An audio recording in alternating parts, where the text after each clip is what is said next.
మగాళ్ళు బాధపడకండి, అందరిలాగే మగవాళ్ల కోసము ఒక రోజు. పూర్తి వివరాలకు చదవండి రేపటి సాక్షి హైదరాబాద్ ఎడిషన్. టీడీపీ కూటమి పోలవరం నిర్వాసితుల పాలిట శాపంగా మారింది. ఇళ్లు కోల్పోతున్న నిర్వాసితులను లిస్టులో నుంచి తీసేసింది. ఇప్పుడు వారి గోడు వినే నాథుడే లేడు. వేలేరుపాడు మండలం జగన్నాథపురంలో 140 మంది నిర్వాసితుల పేర్లు తొలగించడంతో వారంతా లబోదిబోమంటున్నారు. పోలవరం ప్రాజెక్టులో ఇళ్లు కోల్పోతున్న వారికి కూటమి సర్కారు అన్యాయం చేస్తోంది. తాజాగా ప్రభుత్వం నోటిఫై చేసిన అవార్డు ఉత్తర్వుల్లో వేలేరుపాడు మండలం జగన్నాథపురంలోని 140 మంది నిర్వాసితుల పేర్లను తొలగించారు అధికారులు. పోలవరం స్పెషల్ కలెక్టర్ సరళ వందనం తీసుకున్న తొందరపాటు నిర్ణయాల వల్ల నిర్వాసితులకు దిక్కుతోచని పరిస్థితి.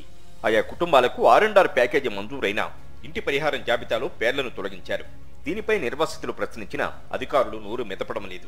పోలవరం ప్రాజెక్టు ముంపు గ్రామం జగన్నాథపురంలో 335 మంది ఇళ్లు మునిగిపోతాయని 2019లో పరిహారాన్ని ప్రభుత్వం ప్రకటించింది.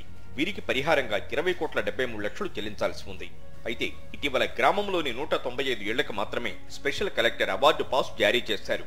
దీంతో 140 మంది నిర్వాసితులు 9.34 కోట్ల మేర పరిహారం కోల్పోయారు. వీరికి న్యాయం చేయాలని కోరుతూ వామపక్షాల నాయకులు ఏలూరులో ఆందోళన సైతం చేపట్టారు.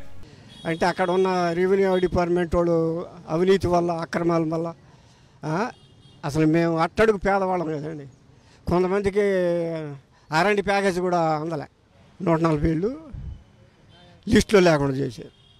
ఇది స్పందించి అందరూ ముఖ్యమంత్రి గారు కూడా దీన్ని స్పందించి పేదవాళ్ళకి న్యాయం చేయాలని కోరుతూ ఉన్నారు. వాస్తవంగా 335 మంది పేర్లు గతంలో ప్రభుత్వం ప్రకటించిన సెస్ డేటా DDలో ఉన్నాయి. అవార్డు ఎంక్వైరీ నోటీసులో కూడా వీరి పేర్లను అధికారులు ప్రకటించారు. వీరందరికీ సొంతిళ్లు కూడా ఉన్నాయి. అలాగే R&R వ్యక్తిగత ప్యాకేజీ కూడా మంజూరైంది. ఇంటి పన్ను రసీదులు, ఇంటి నెంబర్లు ఉన్నాయి. 2017 నుంచి ఇప్పటి వరకు 4 సార్లు చేసిన సర్వేల రికార్డుల్లో వీళ్ల వివరాలు కూడా ఉన్నాయి. వేలేరుపాడు మండలంలో ఏ ఒక్క ఇంటికి ఇప్పటి వరకు పరిహారం చెల్లించలేదు. ఏడాది జూలై 7న 195 మందికి అవార్డు పాస్ చేసిన విషయాన్ని అధికారులు గోప్యంగా ఉంచారు.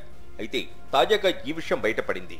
195 మందికి అవార్డు పాస్ అయిందని, అందులో 61 మందికి బిల్లులు పెట్టగా మరో 134 మందిని బ్యాంకు ఖాతాలు, ఆధార్, ఇంటి పన్ను రసీదులు కావాలని అధికారులు కోరారు. దీంతో అధికారులు తమను ఇబ్బంది పెడుతున్నారంటూ జగన్నాథపురం గ్రామస్తులు అంటున్నారు. ఎన్నికల సమయంలో వెళ్లిన చోటల్లా చంద్రబాబు హామీలు గుప్పించారు. ఏకంగా పూర్టు రిచ్ అంటూ నైనా వంచన చేశారు. ఇప్పుడు అధికారంలోకి వచ్చాక కోతలు ఎలా ఉన్నా కోతలు మాత్రం ప్రారంభమయ్యాయి.